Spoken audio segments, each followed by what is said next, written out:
Hello बच्चों, कैसे हैं आप सब। आशा करते हैं अच्छे होंगे।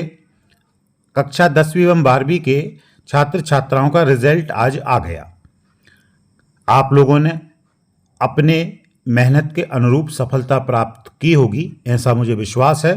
तो आप सभी लोगों को बहुत बहुत बधाई और आपके आगे के जीवन के लिए शुभकामनाएं। बच्चों, कुछ बच्चों को अनुकूल परिणाम प्राप्त नहीं हुआ होगा। अब ऐसी परिस्थिति में आप में से किसी को भी निराश या परेशान होने की आवश्यकता नहीं है। कुछ बच्चे चिंता कर रहे हैं, उनका जो परीक्षा परिणाम घोषित किया गया है तो उनको सीधा, यदि एक विषय में भी उनके नंबर जो निर्धारित न्यूनतम अंक हैं उतने नहीं आए तो उनकी मार्कशीट में अनुत्तीर्ण लिखा आ रहा है। अनुत्तीर्ण लिखा आ रहा है जिसे देखकर उनके मन में केवल ये प्रश्न आ रहा है कि हम शायद फेल हो गए। ऐसी परिस्थिति में बच्चों आपको चिंता नहीं करना है। बोर्ड के द्वारा पिछले वर्ष से जो सप्लीमेंट्री या पूरक परीक्षा जो होती थी उसके कॉन्सेप्ट को बंद कर दिया है।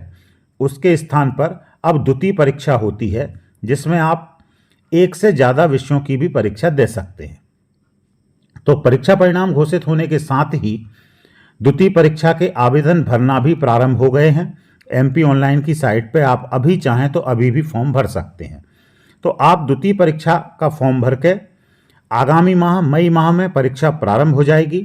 आप पुनः परीक्षा देकर अपना परिणाम सुधार सकते हैं, उत्तीर्ण हो सकते हैं और वो समस्त चीज़ें आप पर लागू होंगी जो एक पास विद्यार्थी पर या उत्तीर्ण विद्यार्थी पर होती हैं।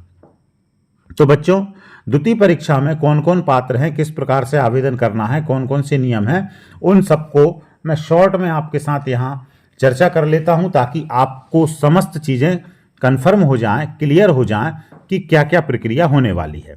तो ये निर्देश माध्यमिक शिक्षा मंडल के द्वारा जारी किए गए हैं।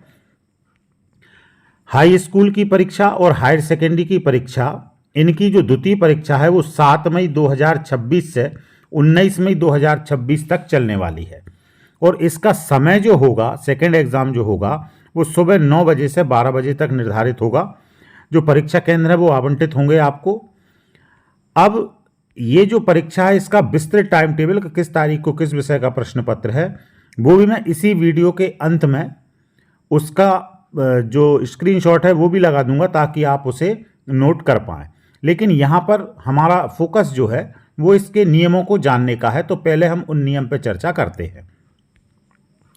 द्वितीय परीक्षा में सम्मिलित होने के लिए छात्र आप स्वयं, यदि मान लीजिए कि आपको लगता है कि हमें द्वितीय परीक्षा का फॉर्म भरना है, कुछ विषय में आप अनुत्तीर्ण घोषित हुए हैं, या ऐसा भी हो सकता है कि आपको कुछ विषयों में उतने अंक नहीं मिले जितना आप उम्मीद कर रहे थे कि मेरे लगभग इतने आएंगे और आपको कम मिले हैं और आप दोबारा परीक्षा देना चाहते हैं, तब भी आप उसमें शामिल हो सकते हैं। आप खुद एमपी ऑनलाइन के कियोस्क पर जाकर मुख्य परीक्षा फल के आधार पर द्वितीय परीक्षा के विषय अनुक्रमांक की जानकारी देकर शुल्क का भुगतान करके आवेदन पत्र भर सकते हैं। मतलब आवेदन पत्र जब भरने जाएंगे तो आपको कोई भी डॉक्यूमेंट लेके नहीं जाना, केवल आपका रोल नंबर, जो इस वर्ष की परीक्षा का आपका रोल नंबर है, केवल उतना बस कियोस्क पर जाकर आपको बताना है और आप आवेदन पत्र भर पाएंगे। जो छात्र स्वयं कियोस्क पर जाकर द्वितीय परीक्षा हेतु आवेदन नहीं करना चाहते, मान लीजिए कि आप कियोस्क पर नहीं जा रहे या कियोस्क तक आपकी पहुंच नहीं है, आप ऐसी जगह रहते हैं जहां से कियोस्क दूर है, तो ऐसी परिस्थिति में एक दूसरी सुविधा भी आपको बोर्ड के द्वारा दी जा रही है। इसमें क्या करना है, आप जहां पढ़ते थे उसी स्कूल में जाना है आपको रेगुलर। साल भर आप 2 प्रकार से कैटेगरी होती हैं, एक नियमित और एक स्वाध्यायी। नियमित मतलब जो साल भर विद्यालय में पढ़े हैं, और स्वाध्यायी मतलब कुछ छात्र ऐसे होते हैं जिन्होंने खुद पढ़ाई करके परीक्षा दी है, उनने केवल परीक्षा का फॉर्म भरा था। लेकिन जब फॉर्म आपने भरा था तो किसी न किसी सेंटर से आपने भरा होगा, कोई एक परीक्षा फॉर्म भरवाने के लिए उत्तरदायी सेंटर होगा।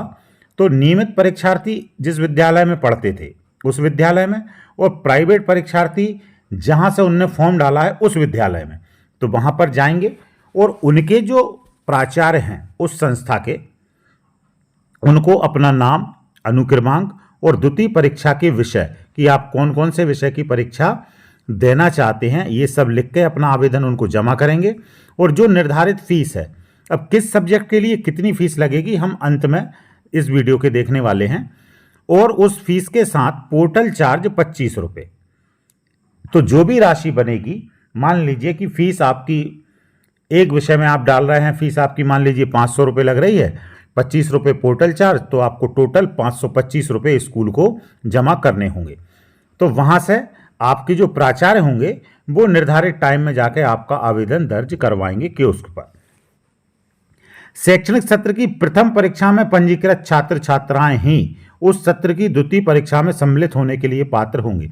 अब इस परीक्षा में बैठ कौन सकता है?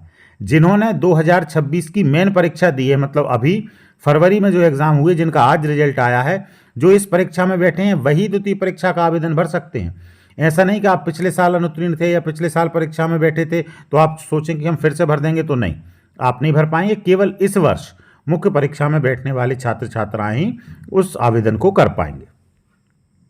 मुख्य परीक्षा 2026 के परीक्षा फल में किसी परीक्षार्थी का परीक्षा फल पूरक घोषित नहीं किया जाएगा। जो बात हमने शुरू में की कि सप्लीमेंट्री या पूरक का कोई प्रावधान नहीं है। विषय चाहे 1 हो या 2 हो या 3 हो, जो भी आपके सब्जेक्ट हैं उन सब के आगे आपने आज जो रिजल्ट देखा होगा उसमें अनुत्तीर्ण लिखा आएगा। मध्य प्रदेश शासन द्वारा स्कूल शिक्षा विभाग के आदेश के अनुक्रम में हाई स्कूल परीक्षा में बेस्ट 5, मतलब अभी द्वितीय परीक्षा आप जो देने वाले हैं इसमें बेस्ट 5 भी लागू रहेगा। कक्षा 10वीं के लिए जो बेस्ट 5 चलता था वो द्वितीय परीक्षा में भी लागू होगा। हाँ, इसके बाद अब अगले वर्ष की जो मुख्य परीक्षा होगी वहाँ बेस्ट ऑफ 5 को समाप्त कर दिया गया है, लेकिन अभी सेकेंड एग्जाम में बेस्ट ऑफ 5 आपका लागू होगा, मतलब 10वीं में जो छात्र हैं उनके लिए। प्रथम परीक्षा में उत्तीर्ण रहे छात्र भी एक या एक से अधिक विषयों में द्वितीय परीक्षा में सम्मिलित होने हेतु पात्र होंगे। मान लीजिए कि आप पहली परीक्षा में पास हैं, अभी पास हैं, लेकिन आपको अंक उतने नहीं मिले जितना आप सोच रहे थे, एक्सपेक्ट आपने किया था, तो ऐसी परिस्थिति में भी आप द्वितीय परीक्षा दे सकते हैं। निर्धारित शुल्क जमा करें और जितने विषय की देना चाहें। मान लीजिए कि आपने 6 विषय में, आपको 4 विषय में अच्छे अंक मिल गए, 2 विषय में आपको लग रहा है कि कम है और आप उन्हें देना चाहते हैं, तो 2 विषय का आप आवेदन कर देंगे, 2 विषय के शुल्क का भुगतान करेंगे और 2 विषय की परीक्षा आप दे देंगे। जिस संस्था के माध्यम से प्रथम परीक्षा हेतु आवेदन पत्र भरा गया है उसी संस्था से आपको द्वितीय परीक्षा देनी होगी। स्कूल चेंज नहीं होगा, जहां से आपने फर्स्ट एग्जाम दिया है उसी से आपको भरना होगा। ऐसे छात्रों के लिए जो मंडल की प्रथम परीक्षा के परीक्षा परिणाम में एक या एक से अधिक विषयों में अनुपस्थित या अनुत्तीर्ण रहे हों, द्वितीय परीक्षा में सम्मिलित हो सकेंगे। मान लीजिए कि किसी कारणवश आप कोई एक पेपर नहीं दे पाए या 2 पेपर नहीं दे पाए, तो ऐसे सभी कैंडिडेट भी दूसरी परीक्षा देने के लिए पात्र हैं, वो अपना आवेदन भर सकते हैं। द्वितीय परीक्षा में प्रायोगिक आंतरिक परीक्षा में केवल इस भाग में उत्तीर्ण होने वाले छात्र ही पुनः सम्मिलित होंगे, अर्थात प्रायोगिक आंतरिक भाग में उत्तीर्ण छात्रों को द्वितीय अवसर में परीक्षा में सम्मिलित होने की पात्रता नहीं होगी। इस बिंदु को समझें थोड़ा सा। ऐसे छात्र जिनके प्रैक्टिकल एग्जाम होते हैं, जैसे 12वीं की बात करें तो हम फिजिक्स केमिस्ट्री बायोलॉजी हो गई, 10वीं में साइंस हो गया, यदि इनमें आप मान लीजिए कि विज्ञान विषय में या फिजिक्स में अनुत्तीर्ण घोषित किए गए हैं, तो यहां पर जब आप आवेदन भरेंगे तो केवल जो आपका थ्योरी वाला पेपर था वो आपका भरा जाएगा। प्रैक्टिकल के अंक यदि आपको दे दिए गए हैं तो वही आपके कैरी ओवर होंगे, मतलब सैद्धांतिक वाली परीक्षा आप देंगे। तो ये बात क्लियर हो गई होगी। इसके विपरीत मान लीजिए कि थ्योरी में आप पास हैं और प्रैक्टिकल एग्जाम में यदि आप फेल हैं या अनुपस्थित हो गए थे, ऐसी कंडीशन में आप केवल प्रैक्टिकल एग्जाम के लिए फॉर्म भरेंगे तो आपकी प्रायोगिक परीक्षा संपन्न होगी।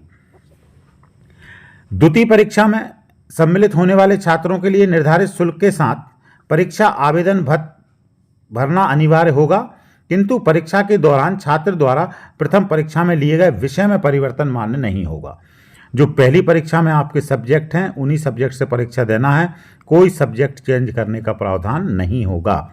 ऐसे छात्र जो मंडल की द्वितीय परीक्षा में बैठे हैं, यदि आप द्वितीय एग्जाम दे रहे हैं तो अंकों की पुनर्गणना के लिए मंडल के प्रावधान के अनुसार आवेदन कर सकेंगे। आप जैसे रीचेकिंग रीटोटलिंग का जो आवेदन होता है वो आप डाल सकते हैं, अपनी कॉपी मंगा सकते हैं और द्वितीय परीक्षा का फॉर्म भी भर सकते हैं। और द्वितीय एग्जाम जो होगा उसमें वही ग्रेस जो मिलता है वो भी लागू होगा, जैसा मुख्य परीक्षा में मिलता है एज इट इज आपको ग्रेस होगा। हाँ, अब यहाँ पर जो मेरिट सूची जारी की जाएगी वो प्रथम मुख्य परीक्षा के पुनर्गणना के पश्चात स्थायी प्रावीण्य सूची जारी हो जाएगी। अभी आज रिजल्ट के साथ एक मेरिट लिस्ट जारी हुई है जो अस्थायी कहलाती है।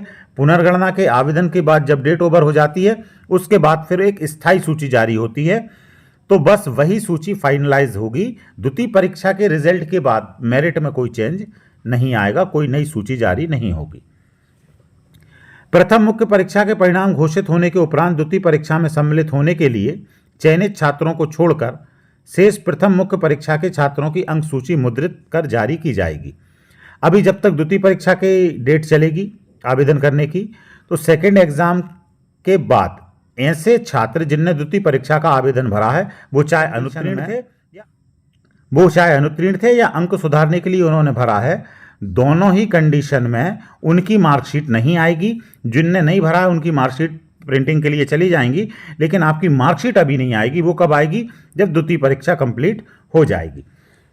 द्वितीय परीक्षा की अंक सूची आपकी, अब जो प्रश्न उठते हैं कि सेकेंड एग्जाम में कुछ स्पेशल मार्क वगैरह कुछ बना तो नहीं आ रहा है, तो कोई उसकी मान्यता में कमी नहीं है। आपका जो सेकेंड एग्जाम होगा वो भी मुख्य परीक्षा की भांति वो आएगा, उसमें कोई विशेष प्रकार का कोई चिन्ह निशान मुद्रित नहीं होगा। हाँ, परीक्षा का नाम जो लिखा होता है वहां पर द्वितीय परीक्षा लिखा जाएगा, इसके अलावा उसमें कोई दिक्कत नहीं आएगी और कहीं भी उस वजह से कोई परेशानी नहीं होगी। प्रथम मुख्य परीक्षा के परिणाम घोषित करने के बाद द्वितीय परीक्षा निर्धारित समय पर प्रारंभ होगी। रिजल्ट आ गया आज, तो अब निर्धारित समय पर प्रारंभ होना, आवेदन चालू हो जाएंगे। यदि आपने रीचेकिंग रीटोटलिंग के फॉर्म भरे हैं तो उसका रिजल्ट आने का वेट आपको नहीं करना है। यदि आपको देना है तो अभी फॉर्म भरना पड़ेगा। रीटोटलिंग आपने आवेदन किया या रीचेकिंग का किया और आपके अंक मान लीजिए कि बढ़े नहीं बढ़े, वो सब दूसरी बातें। आपको अभी आवेदन करना होगा परीक्षा के लिए, अन्यथा आप फिर पात्र नहीं होंगे, बाद में आपका कोई दावा आपत्ति मान्य नहीं होगी। मुख्य परीक्षा में उत्तीर्ण परीक्षार्थी द्वितीय परीक्षा में विषय में अंक सुधार के लिए सम्मिलित होते हैं और अंक सुधार कर लेते हैं, या अंकों में सुधार नहीं होता है। मान लीजिए द्वितीय एग्जाम में भी आपका अंक सुधार नहीं हुआ, तो ऐसी कंडीशन में क्या होगा, आप यदि फिर से और सुधार करना चाहते हैं तो फिर अब आपको पुनः इस साल उसी परीक्षा में श्रेणी सुधार के रूप में आप नामांकन करा लें और आप अगले सत्र की जो मुख्य परीक्षा है वहां पर शामिल होंगे। अब जो फीस है वो कितनी होने वाली है? यदि आप एक विषय का द्वितीय परीक्षा का आवेदन कर रहे हैं तो 500 रुपये यहाँ पर लगने वाले हैं। यदि 2 विषय का कर रहे हैं तो 1000 रुपये लगेंगे। 3 या 4 विषय का यदि कर रहे हैं तो 1500 रुपये लगेंगे। और 4 से ज़्यादा विषय हैं, 5 या 6 विषय हैं, तो 2000 रुपये आपको शुल्क का भुगतान करना है। और इसके ऊपर जो पोर्टल चार्ज है 25 रुपये, वो भी आपको अलग से देना होगा। द्वितीय परीक्षा का जो परिणाम आ जाएगा तो उसके बाद यदि आप असंतुष्ट हैं तो आप भी पुनर्गणना का आवेदन कर सकते हैं। उत्तर पुस्तिका की जो कॉपी है, छाया प्रति है, वो भी प्राप्त कर सकते हैं। ऐसे छात्रों को द्वितीय परीक्षा में बैठने वाले हों, द्वितीय परीक्षा का परीक्षाफल घोषित होने तक मंडल या महाविद्यालय, मान लीजिए आप 12वीं में थे तो आप कॉलेज में एडमिशन ले सकते हैं, वहाँ पर आपका एडमिशन कंसीडर किया जाएगा। और यदि आप पास हो जाते हैं तो आपकी अटेंडेंस भी मान्य की जाएगी, लेकिन आपको अपनी रिस्क पे लेना है। आप कन्फर्म हो तो आप एडमिशन ले लें। जो 10वीं वाले हैं उनको 11वीं में एडमिशन मिल जाएगा और जब तक रिजल्ट आता है तब तक उनकी अटेंडेंस वहाँ पर कंसीडर की जाएगी। तो ये सामान्य जानकारियाँ थीं बच्चों, कोई दिक्कत नहीं है। यदि आपके अंक कम है आप द्वितीय परीक्षा का फॉर्म भर दें कि उस पर जाएंगे। ऑलरेडी जिनमें अनुत्तीर्ण है वहाँ पर ऑलरेडी टिक लगा हुआ मिलेगा, तो आप अपने फॉर्म को भर दें। और द्वितीय परीक्षा के लिए अभी समय है, आप अच्छे से पढ़ाई कर लें और इस एग्ज़ाम चांस के द्वारा आप अपने अनुरूप अंक प्राप्त कर लेंगे। आप सभी को पुनः बहुत बहुत शुभकामनाएं और बेस्ट ऑफ लक द्वितीय परीक्षा के लिए। अभी स्क्रीन पर आपको मैं टाइम टेबल जो है वो यहाँ पर स्क्रीनशॉट लगा रहा हूँ, तो इसको देख लें और नोट कर लें, जो आपके लिए उपयोगी होगा। धन्यवाद।